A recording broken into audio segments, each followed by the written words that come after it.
असत्य रूपी जड़ प्रपंच से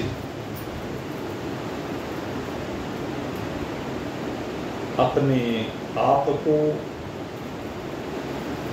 बाहर निकालकर सत्य स्वरूप, ज्ञान स्वरूप, प्रकाश स्वरूप आत्मानंद में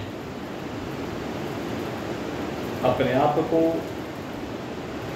लगाने के इच्छुक जिज्ञासु व्यक्ति।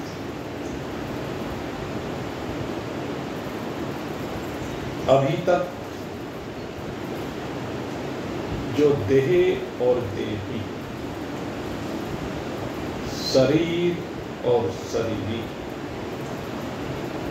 आत्मा और अनात्मा के संदर्भ में जिस चर्चा का आपने श्रवण किया और श्रवण करने के उपरांत जाना कि ये नित्य सत्य एक परमात्मा ही है और उस परमात्मा से विलग जो कुछ भी कहने में आता है उसका संबंध जो देह से प्रतीत होता है वह सब स्वप्नवत है। स्वप्न से भिन्न उसमें और कुछ भी नहीं है। जिस प्रकार से स्वप्न का सारा प्रपंच मिथ्या होता है, उसमें सत्य कुछ भी नहीं होता है, केवल छलावा मात्र है, मन का बहकावा मात्र है। जिस प्रकार से चलचित्र पर फिल्म चलती है, चलचित्र कहते हैं जहां पर चित्र चल रहे हैं, वो पर्दे पर, सिनेमा के पर्दे पर या टेलीविजन के पर्दे पर, मोबाइल के पर्दे पर आप उसको देखें तो उसमें वास्तव में है क्या? वास्तव में तो उसमें कुछ है ही नहीं। जिस प्रकार से उसमें कुछ नहीं है, जैसे कपूर होता है, कपूर को आप कहीं भी रख दीजिए खोल करके, सब कुछ उड़ जाता है, कुछ देर के बाद कुछ पता चलता है। आप इत्र को बाहर निकाल करके रख दीजिए, सब उड़ जाएगा, कुछ पता ही नहीं चलता है कहां गया।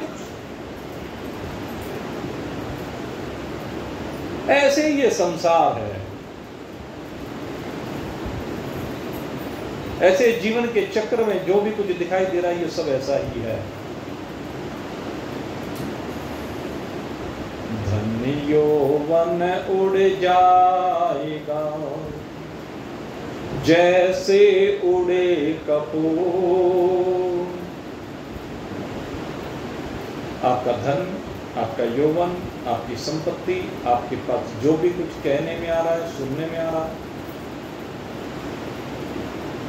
वह सब उड़ जाता है और आपको पता नहीं चलता।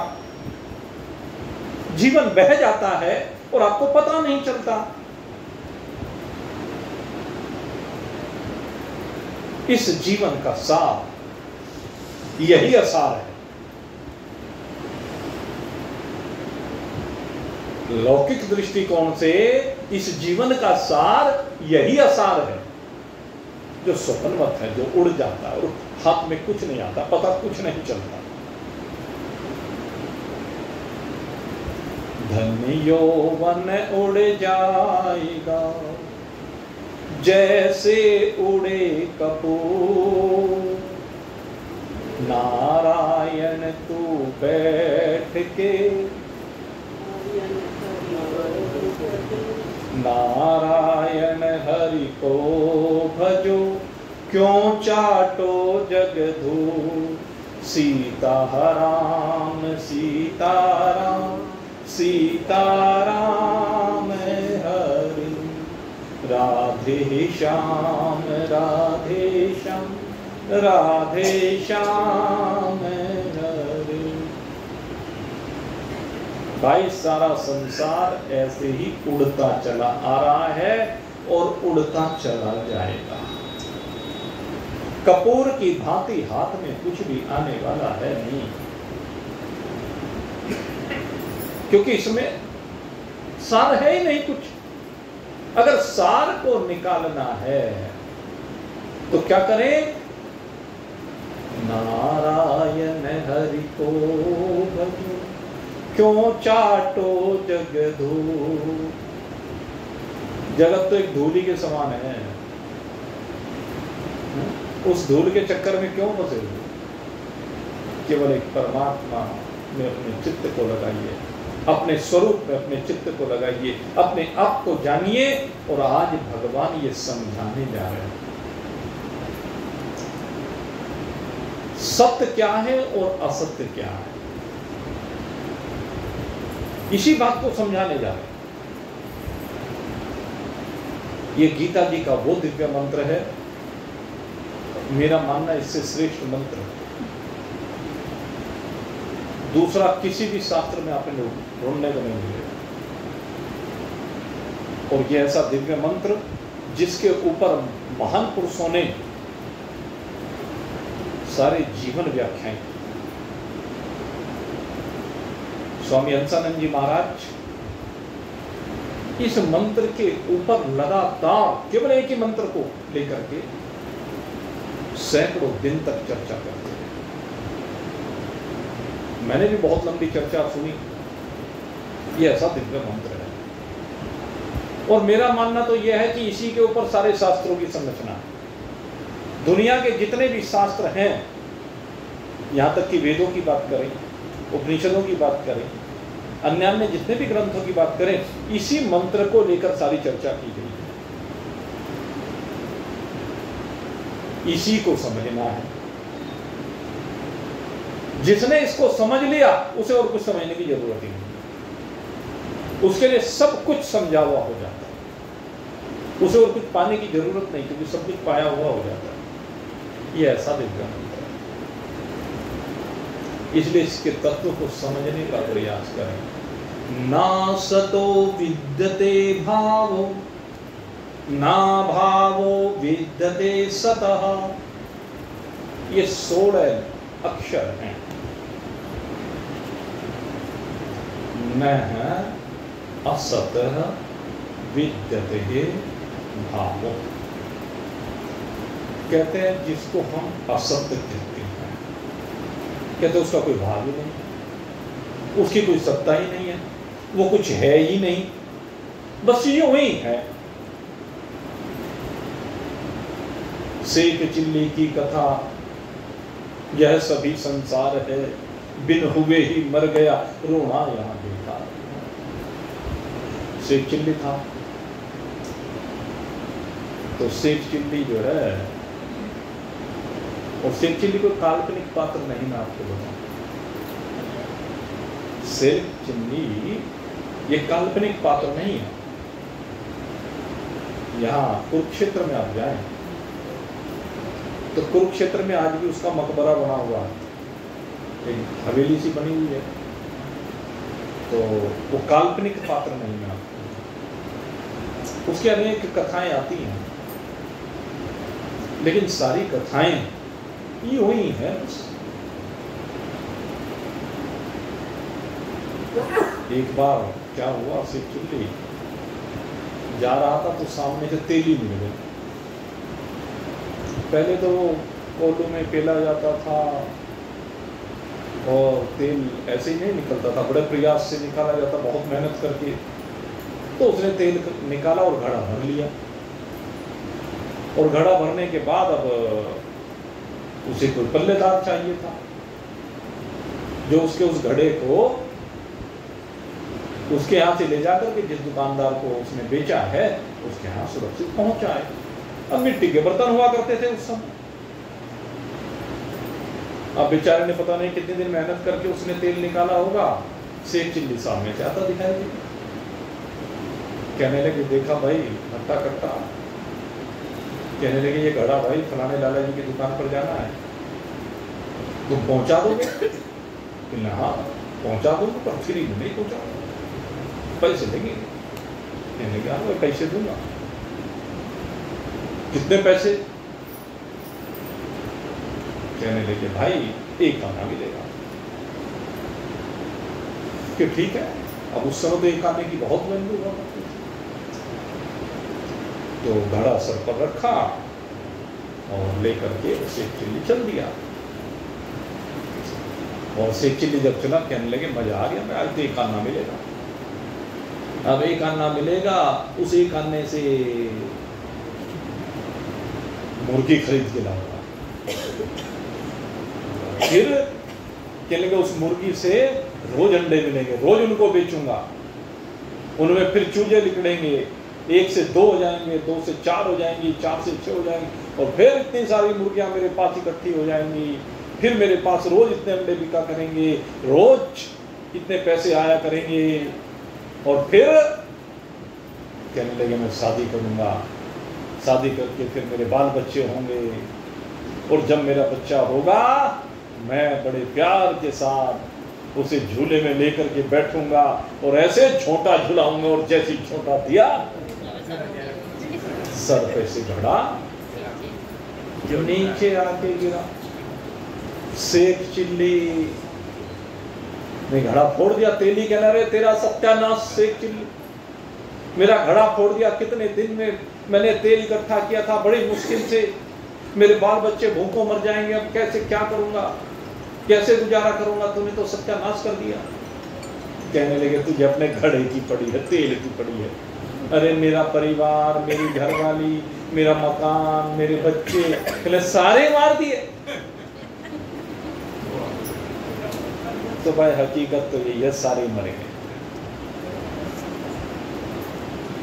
शेख चिल्ली के स्वप्न में और हमारी जीवन की गाथा में कोई अंतर नहीं। जो शेख चिल्ली का संसार है वही हमारी गाथा है, यही हमारे दिनचर्या है, यही रोज का हमारा स्वप्न है।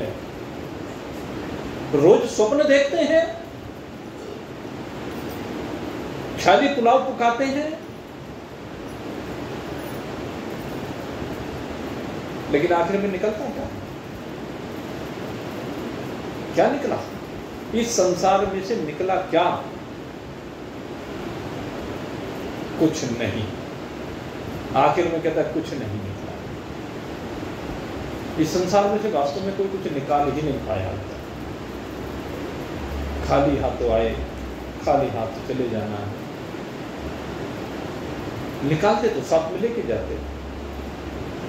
जो निकाला वो अपना है नहीं, उसे अपना समझ लिया, ये भूल है। और इसी भूल को सुधारना, ये जो हमारे शास्त्र हैं भूल सुधार ही करते हैं। भूल से हमने जो उलट पुलट समझ लिया है, भूल से जिसे हम सत्य समझ रहे हैं,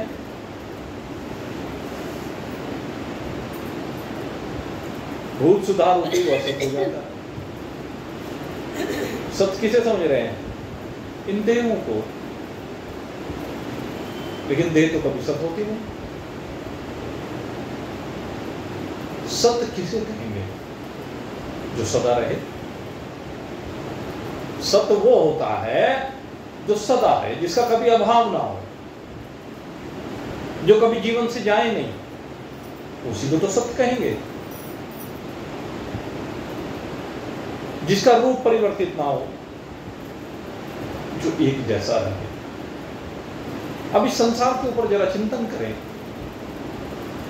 इस संसार में सबसे पहले शरीर के ऊपर चिंतन करें। शरीर को असत क्यों कहा गया? शरीर को झूठा मिथ्या क्यों कहा गया? इसको झूठा मिथ्या असत इसलिए कहा गया क्योंकि क्षण क्षण में परिवर्तनशील, एक क्षण के लिए भी ये शरीर स्थिर नहीं रहता, एक क्षण के लिए भी ये शरीर जो का त्यों नहीं रहता।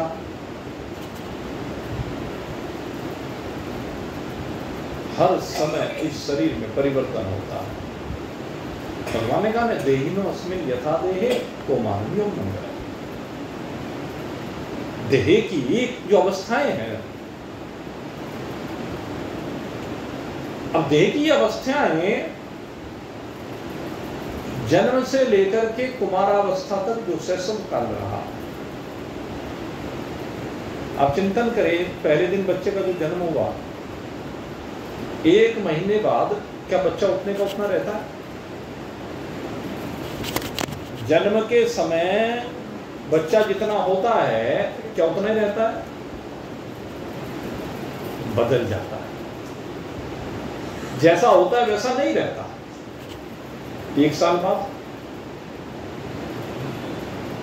कितना परिवर्तन हो जाता है, सोचिए। 1 माह का बालक पड़ा है, करवट भी नहीं ले सकता है, धीरे धीरे करवट लेना सीख जाता है, नजरें घुमाना सीख जाता है, हंसना रोना सीख जाता है,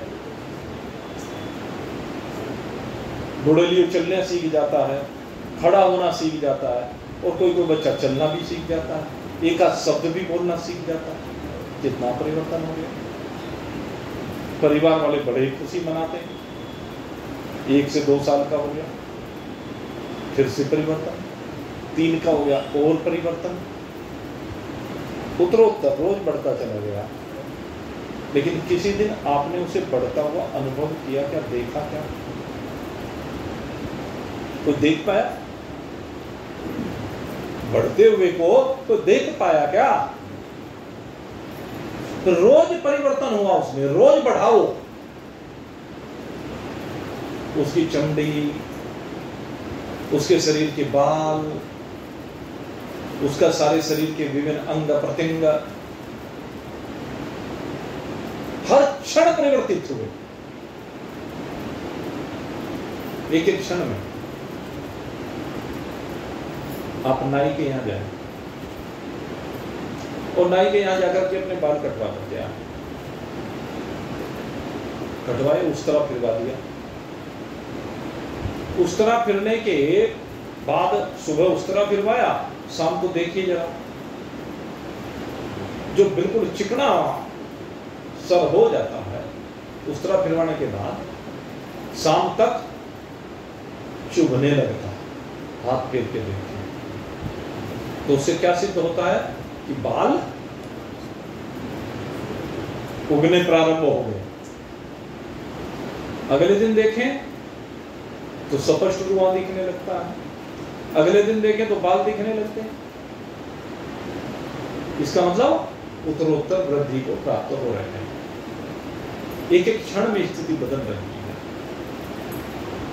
क्षण क्षण में रंग बदले दुनिया, क्षण क्षण में रंग बदले दुनिया, अचल सहारा एक ही है।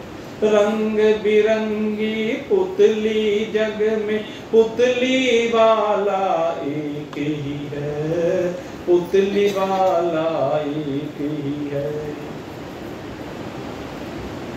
दुनिया तो क्षण क्षण में रंग बदल देती है,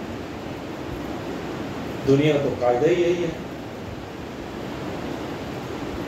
और इसी कायदे के तहत आते रहते हैं और जाते रहते हैं, अवस्थाएं आती रहती हैं, जाती रहती हैं। तो विषय सिद्ध होता है कि एक क्षण के लिए भी शरीर स्थिर नहीं है, शरीर एक जैसा नहीं है, शरीर निरंतर परिवर्तन को प्राप्त हो रहा है। तो कैसे इसको सत्य माने?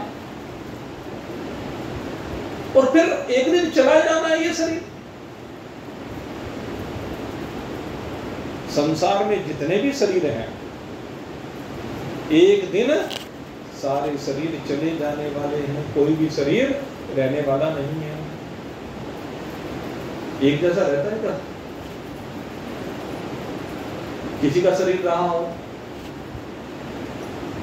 चले गए बाप, चले गए दादा, भाननाथ जियो नहीं जाता, टूटी सांसों की लड़ी, हे नर धोखे धोखे में लुट गए, आ गई अंत घड़ी। सीधी बात। चले गए बाप, चले गए दादा, और उनसे ऊपर वाले तो पता नहीं कब के गए हुए हैं। कितनी पीढ़ी को आप देख रहे हैं? अरे भाई, आपने अपने बचपन में अपने घर की बागडोर अपने बाबा के हाथ में देखी होगी, देखी होगी, स्वाभाविक है। पड़बाबा के हाथ में किसी ने देखी हो ऐसा तो मुश्किल है। अगर पड़बाबा को किसी ने देखा भी हो अपने शैशव काल में, तो बागडोर उसके हाथ में उस समय नहीं थी, वो असहाय, असमर्थ, इंद्रियों की शिथिलता, उसके सहारे जीवन को ढोता हुआ अधिकांश ने देखा होगा। बाबा के हाथ में सत्ता देखी होगी, और धीरे धीरे सत्ता का हस्तांतरण अपने पिता के हाथ में देखा होगा। बाबा से पिता के हाथ में जैसे ही आप अपने जमाने में पहुंचे, सारी सत्ता आपके पिता के हाथ में आ चुकी होती है, मां के हाथ में आ चुकी होती है। दादी बाबा अब पूजने के रह गए हैं। अब तो पूजे ना पूजे वो एक अलग बात है, लेकिन है तो पूजने के लिए। जिन्होंने सारा जीवन आपके लिए झोंका है वो पूजने के योग्य ही है। पूजा रहा वरिसूदन, कहा था ना अर्जुन, ये तो पूजा के योग्य हैं, इनका तो यजन करना चाहिए। तो पिता के हाथ में सत्ता को हस्तांतरित आपने होते, अविवाह शादी हो गई, बाल बच्चेदार हो गए, फिर से सत्ता का हस्तांतरण आपके हाथों में सत्ता आ गई। बाबा को देखा, बाबा की सत्ता पिता के हाथ में आती देखी, अपनी सत्ता, फिर पिता की सत्ता को अपने हाथ में आता हुआ देखा। कितने वर्षों में देख लिया? 50 वर्षों में। 50 वर्षों में ये सब होता चला गया, और उसके बाद ज्यादातर ऐसे बैठे हैं, आपकी सत्ता आपके हाथों से स्थानांतरित होकर के बालकों के हाथों में जा चुकी है या जा रही है। सौंप चुके हो या सौंपने वाले हो, अलग अलग स्थितियां। फिर से सत्ता का हस्तांतरण आपके सामने हो गया, और जब बालकों के हाथ में सत्ता का हस्तांतरण हो रहा है, उसके बाद क्या होगा? ऊपर वाले को दिखाई देंगे क्या आपको? कहां गए? चले गए बाप, चले गए दादा। वे सब लाइन में लग करके अपनी यात्रा पूरी करके यहां से विदा हो गए। कहां विदा हो गए? कहां हो गए? देखा किसी ने? जा सकता है कोई उनके पास? आगे फिर कोई देख सकता है उनको? जिनको सत्य समझते थे, जिनको सत्य मानते थे, वो सब असत हो गए, झूठे हो गए, मिथ्या हो गए, स्वप्न हो गए। बाप दादा, माँ, नाना नानी, दादी क्या हो गए? स्वप्न हो गए, स्वप्न। हो गए कि नहीं हो गए? किसी को इसमें शंका है कि स्वप्न नहीं हुए? कोई ऐसा है क्या जिसको ये शंका हो कि भाई हाँ ये स्वप्न की तरह से नहीं हो गए? अब तो अगर यदि आप कल्पना करते हैं तो वो स्वरूप भी सामने नहीं आके देता हो बहु। जिन माँ बाप की गोद में खेले, जिन्होंने उंगली पकड़ करके चलना सिखाया, जिन्होंने अपने हाथ से खाना खिलाना सिखाया, चलना सिखाया, पहनना सिखाया, जीना सिखाया, उनकी शकल भी सही सही मैं कहूं कि उनकी मूर्ति बनाओ। बनाओगे ना? कल्पना करो अपने माता पिता बाबा दादी के स्वरूप की। अब कौन सी कल्पना करें? वो भी परिवर्तनशील रहा। आपने उनकी जवानी को भी देखा, प्रौढ़ावस्था को भी देखा, बुढ़ापे को भी देखा, और इतना सब लंबा जीवन देखने के बाद भी आपकी आंखों में उनका स्वरूप नहीं बसा। क्यों नहीं बसा? क्योंकि वो असत्य था, क्योंकि वो झूठा था, क्योंकि वो मिथ्या था। टिकाव मिथ्या में हो ही नहीं सकता। वास्तविक लगाव मिथ्या से हो ही नहीं सकता। माँ झूठी, पिता झूठे, बाबा झूठे, दादी झूठी, नाना झूठे, नानी झूठी, सब झूठे। झूठा ये संसार, झूठा सबका प्यार, झूठा ये घर बार है, सब कुछ झूठा है, सब कुछ मिथ्या है, सब कुछ असत्य है। इसे कहते हैं असत्य, जो टिके ही नहीं, जो रुके ही नहीं। इस संसार में जरा चिंतन करके देखो। पहले मैंने संसार के जीवों के बारे में आपको चिंतन दिया। ये पड़बाबा से शुरू किया, बाबा पे लाए, बाबा से पिता पे लाए, पिता से आप पे लाए, आपसे बच्चों पे लाए,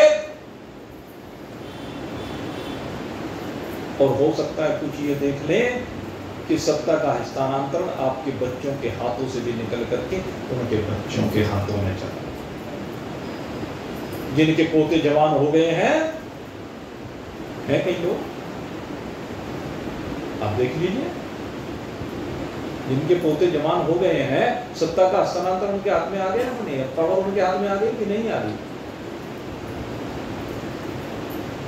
जो लेखे जोखे आपके बाबा दादा किया करते थे, अब वो आपके पोते कर रहे हैं।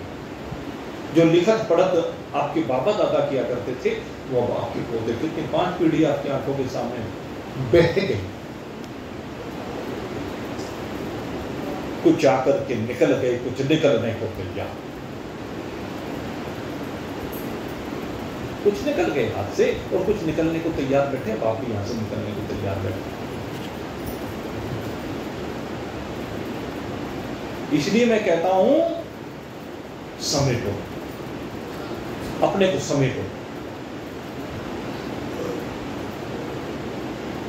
जब आप कछुए से शिक्षा लें, भगवान ने कच्छप का उदाहरण दिया। कहता कछुआ जो होता है, अगर यदि उसे भय होता है कि मेरे ऊपर कोई आक्रमण करने वाला है, तो जो उसकी गर्दन से उसके बाहर निकलती है, चलता फिरता कुछ भी है, तो भय में वो अपने उस गर्दन को अंदर ले जाता है, और उसके ऊपर उसका जो शरीर होता है, उसकी जो पीठ होती है, वो बड़ी कठोर होती है। कहते हैं हाथी का पैर भी आ जाए तब भी नहीं टूटती, इतनी मजबूत होती है। वो कवच है उसका, सुरक्षा कवच।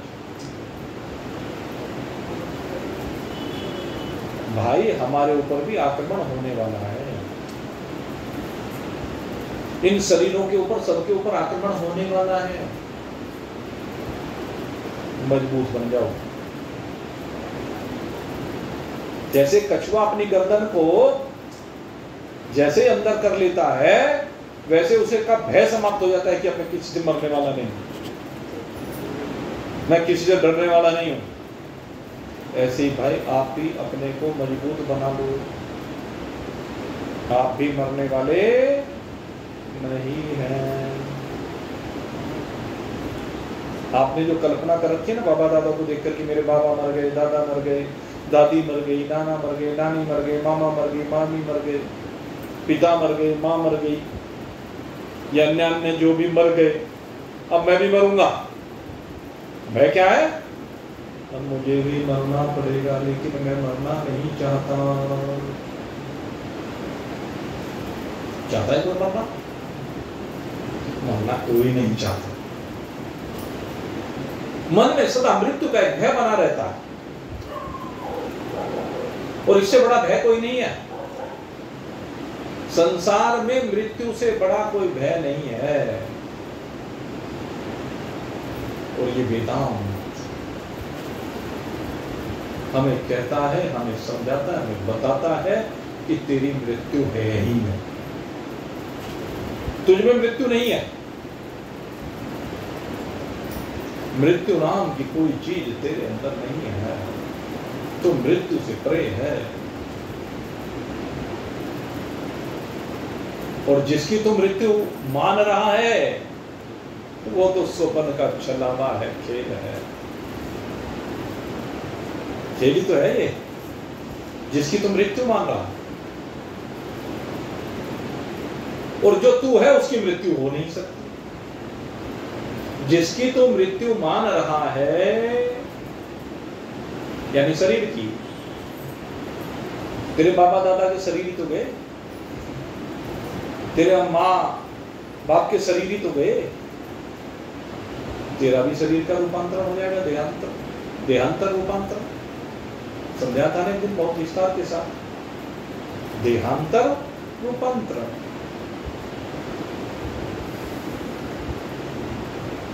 तू मरने वाला नहीं है,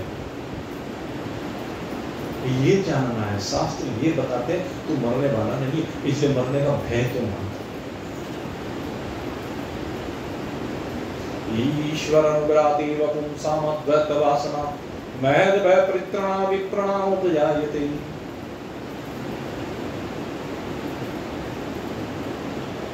कहता लेकिन ये जो भावना है कि मेरी मृत्यु नहीं हो सकती, मैं मर नहीं सकता, ये पक्का तब होता है मेरे में मृत्यु नाम की चीज नहीं है। ये मुझे कब पता चलेगा? ईश्वर अनुग्रहात एव, निश्चय ही तब पता चलेगा जब ईश्वर का अनुग्रह होगा।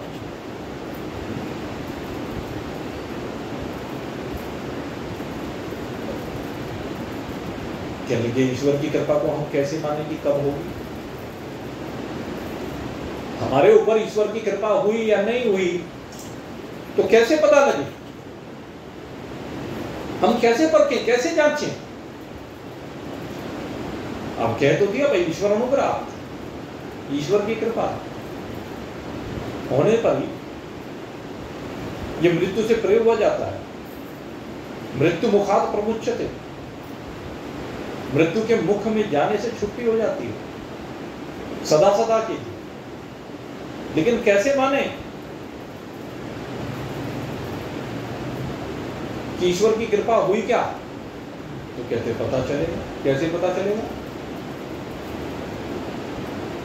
बिनु सत्संग विवेक न होई, राम कृपा बिन सुलभ न सोई।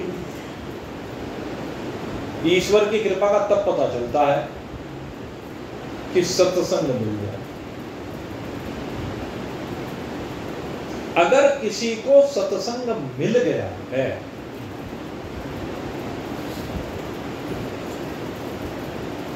सत्संग किसी को मिल गया है तो समझ लो उसके ऊपर राम की कृपा होगी।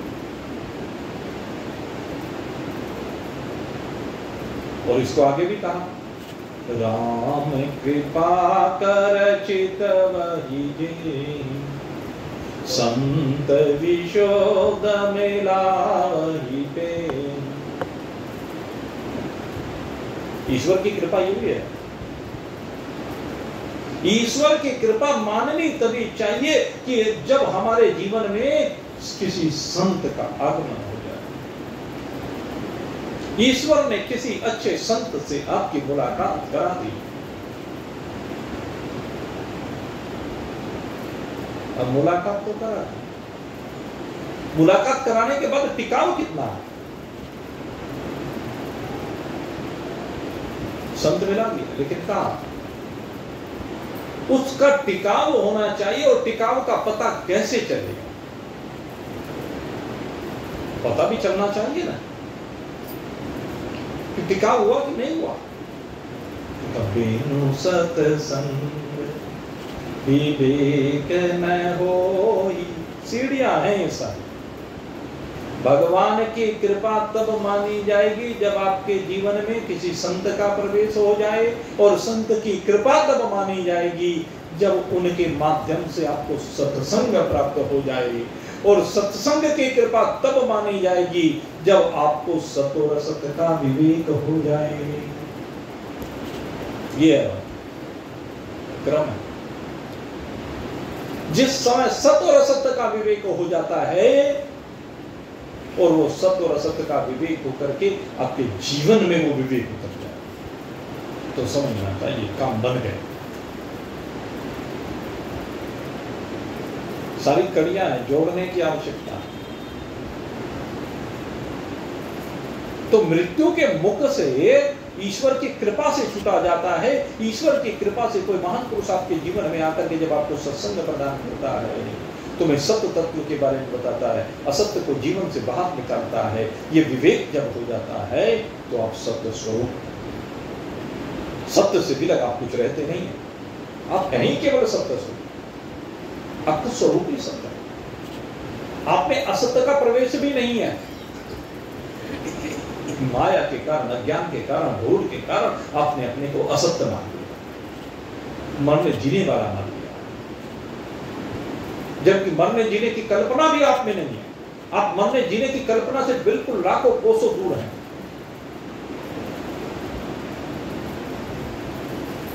ईश्वर अनुग्राती पुंसामद्वैत वासना। मरने का भय कब तक है? वेद भगवान कहते हैं द्वितीया द्वैत भयम भवति। यह मृत्यु का भय तब तक है जब तक दो की कल्पना है। जब तक दो है तब तक भटकाव की चिंता है, जब तक दो है तब तक मरने की बात है, और जब दो रहते नहीं हैं तो कैसा भटकाव? जब तक रूप नदी का है तो भटकाव है। नदी की दिशाएं बदल जाती हैं, टेढ़ी मेढ़ी होकर के बहने लगती है, लेकिन जब नदी समुद्र के साथ एक रूप हो जाती है तो कोई भटकाव नहीं। फिर तो असीमता है, अपारता है, अगाधता है, अनंतता है, परम शांति है।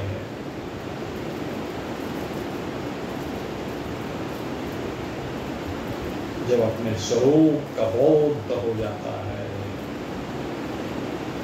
अनंत समुद्र, आनंद समुद्र, असीम समुद्र में आप गोते लगा रहे। और इस समुद्र की विशेषता क्या है? इस समुद्र के जल की विशेषता क्या है? कि सब कुछ जल ही जल है।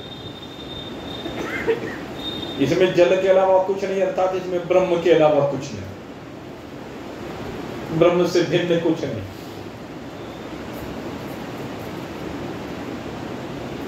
समुद्र में लहरें उठती हैं, किसी लहर का किसी लहर से विरोध नहीं, क्योंकि सब जानते हैं कि सब जल ही है, सारी लहरें जल मात्र हैं। ऐसे ही चराचर जगत एक परमात्मा मात्र है, परमात्मा से भिन्न इसमें कुछ भी नहीं। ईशावास्यम इदं सर्वम यत् किंचित जगत्याम जगत्। जगती पर जितना भी जगत है वो सारे के सारे की वास्तविकता एक परमात्मा मात्र है। वासुदेव सर्वमिति ब्रह्मेव केवलम। केवल एक ब्रह्म के अतिरिक्त और कुछ वास्तविक है ही नहीं, बाकी तो एक स्वप्न है जो एक न एक दिन सबका टूटना है। और जब स्वप्न टूटता है तो उसके बाद कहता अरे ये मैंने क्या देखा, ये मैंने क्या बनाया, यार मैंने कौन सा संसार रचा, यार मैंने कैसे कैसे जीव रच दिए, ये मैंने कैसे कैसे पदार्थ रच दिए। सारे पदार्थ मुझी से प्रकट हुए, सारे जीव मुझी से प्रकट हुए और मुझी में लय को प्राप्त हो गए, मैं अकेला शेष हूं। यहां पर राम जी अकेला ही रमता, राम जी के सारे स्वरूप, इस चीज को समझना, तभी सत्य स्वरूपता में विराजमान हो सकते, अन्यथा असत्यता में जीवन बहता रहेगा, जीवन कटता रहेगा, जीव मरता रहेगा, आता रहेगा, जाता रहेगा, कभी ऊपर कभी नीचे, कभी ऊपर की योनियां, कभी नीचे की योनियां, कभी निकृष्ट योनियां, कभी उत्कृष्ट योनियां। यही तो है, कभी गरीबी, कभी अमीरी, उतार चढ़ाव, यही जीवन में दिखाई देता है। लेकिन ये सब स्वप्न मात्र है, ये समझना होगा। ईश्वर अनुग्रहाते वपुंसामद्वैतवासी, जब ये समझ लेते हैं तभी अद्वैत तत्व में स्थिति होती है, परमात्मा तत्व में स्थिति होती है, नहीं तो सारी जिंदगी संसार में स्थिति बनी रहती है। जीव, ये जीव सारी जिंदगी संसार में भटकता रहता है और इसी कारण से ये मृत्यु के भय से मुक्त नहीं होते। महद भय परित्राणाम विप्रणाम उपजायते, कहते जो विवेकशील विचारशील विप्र होते हैं, विद्वान होते हैं, वो इस तत्व को समझ करके, इस ब्रह्म तत्व को समझ करके मृत्यु मुखाद पहुंचे, सो अमृतत्व आए कर वो अमरता में विराजमान हो जाते हैं। इसलिए मेरे मित्रों, अगर इस मृत्यु से बचना है तो अपने को मजबूत बना लो, और मजबूत बनाने के लिए क्या है, जरा समेटो। जैसे अपने अंगों को समेट लेता है कछुआ, ऐसे आप अपनी वासनाओं को, अपनी चाहतों को, अपनी कामनाओं को, अपनी इच्छाओं को समेटिए। अब वो काल आ गया है जब आपको समेटना है, सिमटना है। सिमट सिमट जल भरने, भगवान श्री राम बरसात हो रही है, वर्णन आता है कि शिमला कांड में, वो देखना है सारा का सारा जल सिमट करके तालाब में एकत्रित होता है। तो सिमटने का समय आ गया, एक जगह पर स्थिर होने का समय आ गया। एक जगह कौन सी है, वो परमात्मा, अनात्मा नहीं, परमात्मा। अनात्मा से चित्त को हटा करके परमात्मा में चित्त को लगाना, और उसके लिए अब भाई सिमटिए, सीमित होइए। जब बच्चों के हाथ में बागडोर सौंप दे तो उन पर विश्वास करना सीखिए। अपने हथियार रख दो भाई, बहुत हथियार चला दो, अभी हथियार चलाने बंद करो। अब तो मस्ती में आओ, आनंद में आओ। कभी इधर निकल गए, कभी इधर निकल गए, कभी उधर निकल गए। दूरी बनाओ, क्योंकि ये सब छूट जाने वाला है। तीर्थ सेवन क्या है, यही तो है। वानप्रस्थ अवस्था में घर से बाहर जाया करते और बाहर जाकर के तीर्थों पर रहा करते, सत्संग किया करते, संन्यास लेकर के, फिर तो पूर्ण कर दिया। अब जिस अवस्था में है उस अवस्था में ये जो खिंचाव है, ये पीछे की खींच है, इसको कम करो, चिपकाओ, खत्म करो, तब बात बनेगी। नहीं तो भाई चिपके रहना सारी जिंदगी, तो पिंड छोड़ने वाले हैं नहीं। क्योंकि फ्री का नौकर भी मिल रहा है,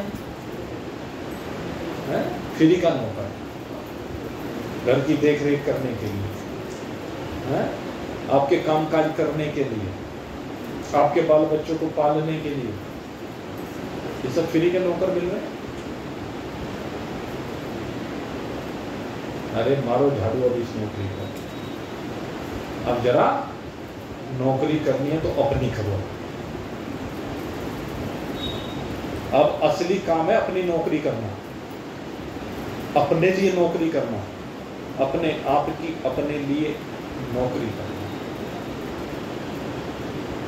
जरा चित्त को स्थिर करके बैठो, जरा 2 घड़ी, 2 घड़ी बैठ करके जरा अपने स्वरूप का स्मरण कर, जरा चित्त की वृत्तियों को शांत कर, जरा इस शरीर को स्वप्नवत अनुभव कर, जरा इस शरीर की सीमा से बाहर निकल और असीमता में आकर के विराजमान हो। जब तक इस असत्य से बाहर नहीं निकलेगा तब तक सत्य में विराजमान नहीं हो सकता। इसलिए प्रयास करके तो देख, अभी जरा कोशिश करके तो देख, 2 घड़ी बैठ के, 2 घड़ी बैठो और अपनी सत्य स्वरूपता का अनुभव करो।